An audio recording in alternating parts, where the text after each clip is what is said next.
Hey y'all, welcome back to Key is King. The holiday season is here and my procrastination is realer than ever. I am tired as hell today. I'll just start by saying that. And I didn't really want to do this video, but guess what I didn't want to do more? Be behind on these videos. So these might be coming a little late, but the recording of these needed to happen today or we would have had a real hiatus on this page. But we are back with another royal review. We are reviewing RHONY, aka The Real Housewives of New York. We are at season 15, episode 9. And we are opening with Uba's Pigeon Picnic, as I'm dubbing it. All the ladies are arriving. If you remember from last video and last episode, if you're a normal watcher, we were starting with Erin arriving to the picnic happy as shit and everybody angry as shit with her, and talking about her before she gets there. But in typical housewives fashion, she finally walks over to everybody and everybody's quiet and saying hello and is very nonchalant and calm. Which is like, you bitches just spent the last God knows how long being very angry to be this calm, but when in Rome, I guess act fake as fuck. So she's getting there, they're all talking, everyone else filters in slowly but surely. And then Uba begins to share and talk about her fibroids, which are potentially affecting her ability to get pregnant, which is just an important conversation as a woman to have with your girlfriends, I'm sure. So they go through that. And then they start getting into other little things. Brynn, of course, wants to play an awful game. She is self-aware that she loves to play awful games on purpose, to get a little movement going in the group, to get a little shit happen, to get a little shit stirred, because we know Brynn is the resident shit stirrer in New York. So she's playing this game, and the intended result follows. So essentially, Brynn's whole game is just to expose the fact that Erin is a stupid hoe, as she would probably refer to her as. But at some point, this leads to Jessel sharing about how she trapped Pavid into marriage. Her visa was going to be coming to an end, and she was like, look, if we're gonna get married, let's just do it now so I can extend my work visa or I don't have to, so I can get a green card. I don't have to worry about it. So they did, and they got married a year before they had their official wedding ceremony. So they were legally married before then, so Jessel could keep or get a green card, which in true Jessel fashion is just funny as hell. And I love that she just doesn't mind sharing these things with people because that's what makes her fun and lovable and one of the only stars on this cast. So thanks, Jess. We then switch over to Scientology talk with Rebecca because that is always going to be, I think, a hot topic amongst the ladies. Rebecca gives her explanation similar to what she said to Erin about how it's a spiritual connection, it's like a guider rather than a religion. She goes there for some self-betterment type of things. And this just does nothing for the ladies. Everybody's like, that explained nothing, it's a cult, it's weird, I don't know what it's about. I think it was Brynn, I was just like, this just gives me more questions than I had before. So, unsuccessful. But Rebecca she's trying her hardest to be a housewife. Kind of. I feel like she doesn't really give a fuck because at the end of the day, she's a successful, rich, white woman. So, does she care? Probably fucking not.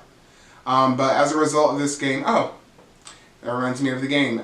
I think the game was the wildest thing you've ever heard about yourself or the wildest rumor. Which they move on to Sai eventually, which I was happy because I'm like, are we ever going to talk about this woman allegedly being a homewrecker and stealing her husband from some woman and starting a family with him? So they did. And to my joy, they detailed it the way I've heard it on the internet and wherever else they talked about Sai at. And so Brynn breaks down the details about the rumor and Sai denies it all. She says she met her husband 6 years after his divorce, has the paperwork to prove it. And the fact that they're going into such detail now about this makes me feel like they did not talk about it before. I was trying to remember if Sai's already kind of copped to this or tried to allude to it. Not that I can recall on this tired night.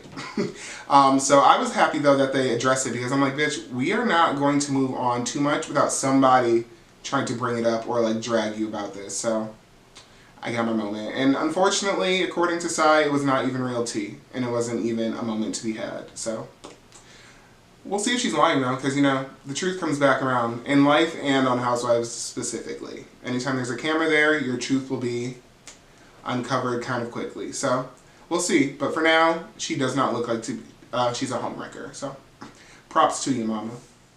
So we then move on to Raquel, who's really going to be, I guess, the voice of reason about the whole prank situation. And she's just making it clear that she did not appreciate the whole thing as a new person coming into this group.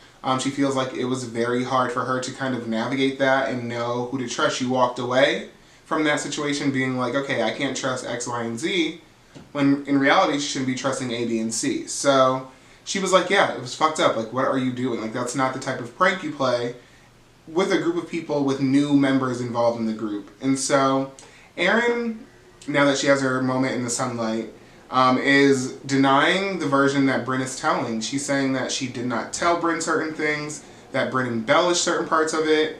Brynn saying she made the joke better by the parts that she added. But they can't seem to get on the same page. They seem very sketchy, like I said from the beginning, about this whole thing, about what happened when they went to drinks and what information was shared. But Erin's claiming that Brynn was not in on the prank, despite what Brynn is saying to everybody, and is kind of dismissing the whole thing altogether. And although she did not storm away as predicted, she did threaten to do so, as pretty much predicted. So Erin's a stormer when the heat gets too hot in the kitchen, but she didn't storm this time. She was very concerned and confused to why Raquel cared so much about this, which she explained. But she's completely denying Brynn's version of said story, and Brynn is completely saying that Erin is a liar, at the same time saying that she enhanced the prank to make it better. So there's room that both of you fucking suck still. And I'm going to let that be the truth in the middle, because you both kind of fucking suck. But Erin handled it well. She kind of fought everybody off and was just like, no, Brynn is a liar. I wasn't messy, or as messy as it seems. And that I guess they're just going to agree to disagree on this prank gate, if you will. But I was kind of sad that she skated away that easily from it. And when it's all said and done, these women are really mad because the idea of, is this a test or was this a prank? And the reality of it is, it was a test to get the leaky pigeons and kind of discover who they were. And I think the leaky pigeons are mad in the situation. So, as Nene would say, and as I love to say now, a hit dog will holla. We move on to a scene of Erin and Jenna getting lunch because they are now best friends again, or trying to be, and they're rekindling, and Erin's really happy that Jenna's been checking on her ever since she told her she didn't want to be her friend anymore, for being friends with Sai, I guess. So Erin's happy that Jenna's texting her like every day and checking on her and like following up to make sure she's good. I'm sure most narcissists would be very happy with that as well. But they do talk about Erin's dad briefly because he's not doing well, which we'll get into in just a second, and just kind of going through her stuff. But Erin opens and starts a conversation during this episode about abortion. She shares her personal experience with abortion, and Jenna ends up sharing hers as a way of connecting with Erin. And this is one of those things that, once again, when you are able to, which I am, remove my bias from the situation of not liking Erin pretty much at all, the importance of her conversation and this thing that she started in this episode goes without saying. Given the climate that we're in, given the times that we're in, it's a very important conversation, especially to be happening on a national television show.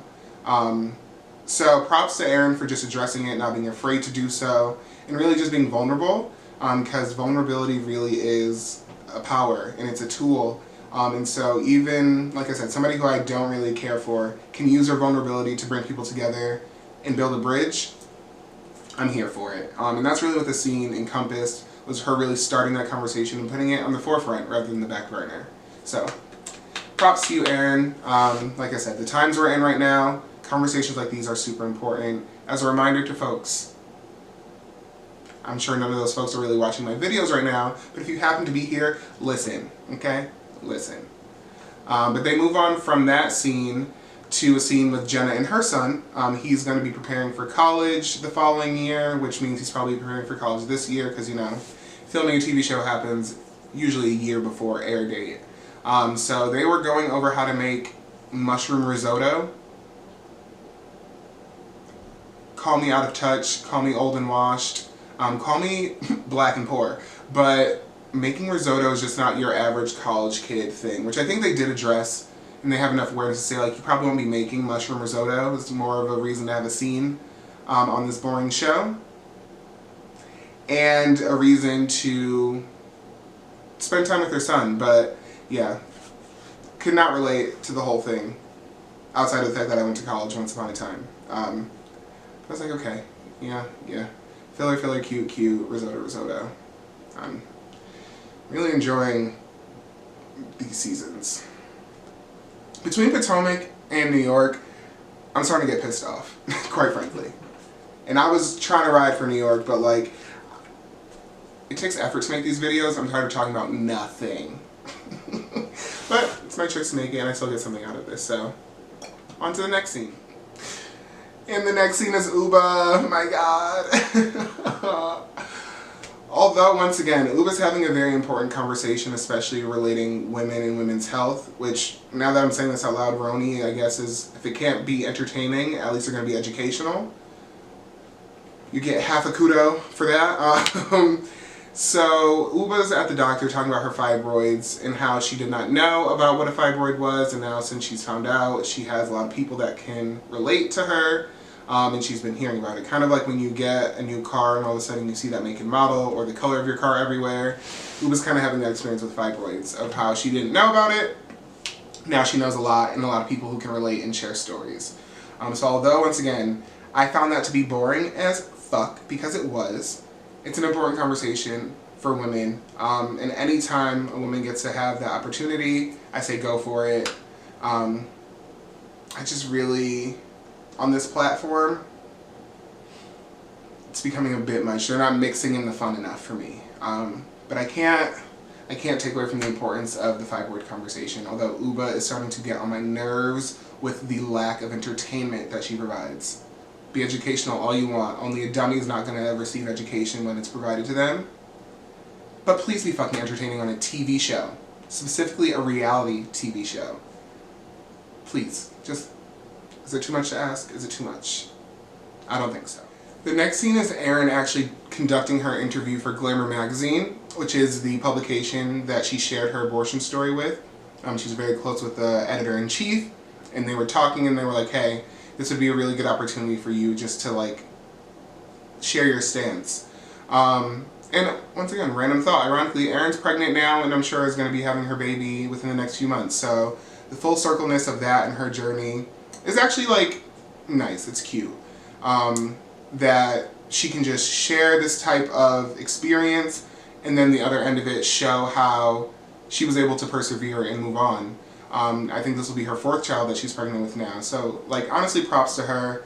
And she even said during this segment of the show that she would not have her 3 kids now if she did not have her abortion at 18. She was 18. She went to college. It was like one of the first things that really happened to her at college. And she felt like she had her whole life and career ahead of her, so she made that choice. And during this interview, she really got to share that and explain that she didn't tell her parents when this happened. Well, she told her mom a year afterwards. And her mom was comforting her and was just sad that she couldn't be there for her and let her know that it happened to her too. And Erin was just like, it felt like women supporting women. It felt like I was seen. And shout out to Mima, because Erin's mom is her children's Mima, as we discussed last video, and I have a Mima, so of course her Mima was amazing, which is her mom, but still. It was sweet that she was able to have that experience, but she did say that she did not tell her dad, and she, as a result of sharing this with the world and on TV, was planning to do so. But the interview itself, I think, was very good, especially for Erin, and just especially, like I said, to be introducing and putting that conversation for women on the forefront. So it was a quality scene in that way, and learning things about people like this does lessen the element of, I may not like you that much, so it made Erin very human. After Erin's interview scene, we move on to some lesbianism with Raquel and Jenna. They are going to some type of art gallery. They're just catching up, shooting the shit, and sharing some lesbian energy. They were going on and making it seem like Jenna has like a hall pass with Raquel, or is like interested in like fucking Raquel, which that may be true, but like I also noticed that during this whole hall pass conversation, Jenna did not directly mention anything about Raquel, which makes me think she was talking about something else or someone else, and editing made it seem like she was talking about Raquel while they played this like jazzy, like slow music and like did all the fucking TV shit. My gut tells me she was not talking about Raquel. Like, I really don't think so, but TV magic is TV magic. But they're hanging out, and Raquel is fucking beautiful. Like, clearly, I don't play on that team or climb those trees, types of trees, let me say. But I fucking am, like, obsessed with her, and it might be the gay, and here it might be my bias front and center. But, I dig Raquel, and so her and Jenna are talking and hanging, and, like, flirty, but I don't think it's, like, real. First of all, Raquel's about to get married to a hot lesbian herself, and Jenna has a whole woman too, so I can go on for days. But their scene was talking about the ladies and talking about how everything happened and kind of their thoughts and where they stand, because Raquel is obviously new to the group and Jenna's considered to be an OG of the reboot, so she's a good person and a good ally to have in that way, and Raquel is not ignorant to that fact. And as they're having their talk, we have a cut scene to Uba and Sai. Sai's going over to Uba's boring house to have a conversation about essentially the same shit. And they are now going to be jumping back and forth between these two scenes.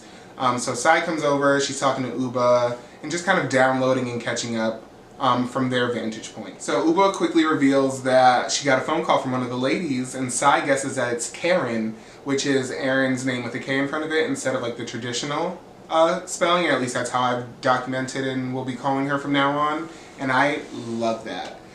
So Karen called Uba to scold her about a joke she told during her picnic, which was that Jenna essentially is being gaslit now and not her. She made like a gaslighting joke that Aaron essentially was the brunt of, given her messy ass pigeon, leaky ass mouth. And so apparently Aaron called her to say that she did not appreciate it and did not like it. I want to know who the fuck died and made Aaron the queen of this group. She's texting people that she's disappointed, calling people that she's like doesn't like things. Who are you? The way I would laugh you out if I knew you. Because bitch, worry about yourself and fix yourself before you worry about me and how I joke and get through my life. Please. Please. So they're having a good laugh at Aaron because, Aaron, who the fuck are you for real? Who? But we jump back over to Jenna and Raquel. And of course, Jenna is defending Aaron to Raquel. Because Jenna gets on my fucking nerves with that shit. Like, you were just really on the verge of not being this woman's friend anymore. All of a sudden, you're defending her again. Like, she is a piece of shit. Yes, Bryn might be a bigger piece of shit, but Aaron is still a piece of shit. Because Jenna goes on to tell Raquel how Bryn embellishes things and to take things with a grain of salt that she says, and that Bryn, she's essentially alluding to the issue that Bryn is really the problem here when you want to compare Aaron versus Bryn. They both fucking suck, like I've been saying for God knows how many reviews and episodes. So Jenna can miss me with all that shit. She really can fucking miss me with it.